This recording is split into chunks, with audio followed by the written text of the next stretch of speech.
What's up guys, welcome back to the channel. So today's video is going to be about installing delivery valves from Ratman Performance in your VE pump 12 valve pickup.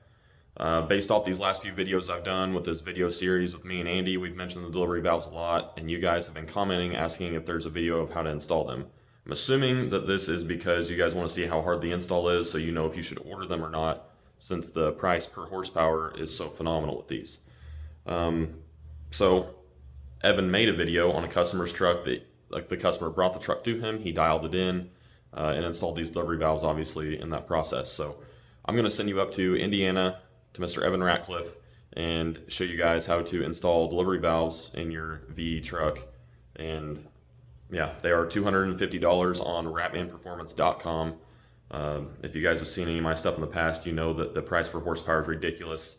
At 3,500 RPM, I saw 200 horsepower difference with these. So obviously these help keep from cutting fuel quantity up top in the RPM range. So this is a great purchase and I'm going to send you that way.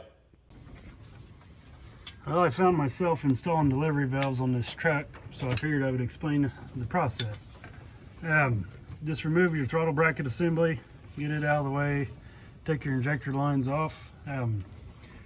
Ideally, your injector lines would still have the clamps on them, so leave all the clamps on them and pull them off in sets. That way you don't have to worry about the firing order and all that stuff. The delivery valves are back here inside these holders. So what you want to do is unthread them, kind of tilt them down, and there's a spring and a spacer inside there. So we'll set this here. And then you can use a magnet to fish out the original delivery valve. Okay. And then there's also a copper washer in there. And the easiest way I've found to get those out is if you got some spring-loaded needle nose, or a pick will work too.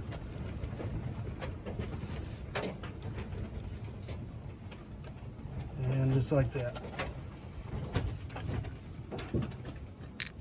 Now when you go back together, the only piece you're changing is the delivery valve. I do send new copper washers, and you can put a dab of Vaseline on the end of that valve to hold the new washer, set it inside the pump, and then put that back in there and torque it to 33 foot-pounds. And that's it.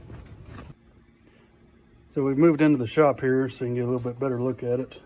But that's how it all stacks up in there. This is intercooled. So a non-intercooled, the only difference is these are longer, and instead of this big spacer, there's just a little washer in there. And a lot of times it'll stick in the delivery valve holder, so you don't really need to worry about losing it, but make sure they're all there. And then just swap the valve out with the original, and we're good to go.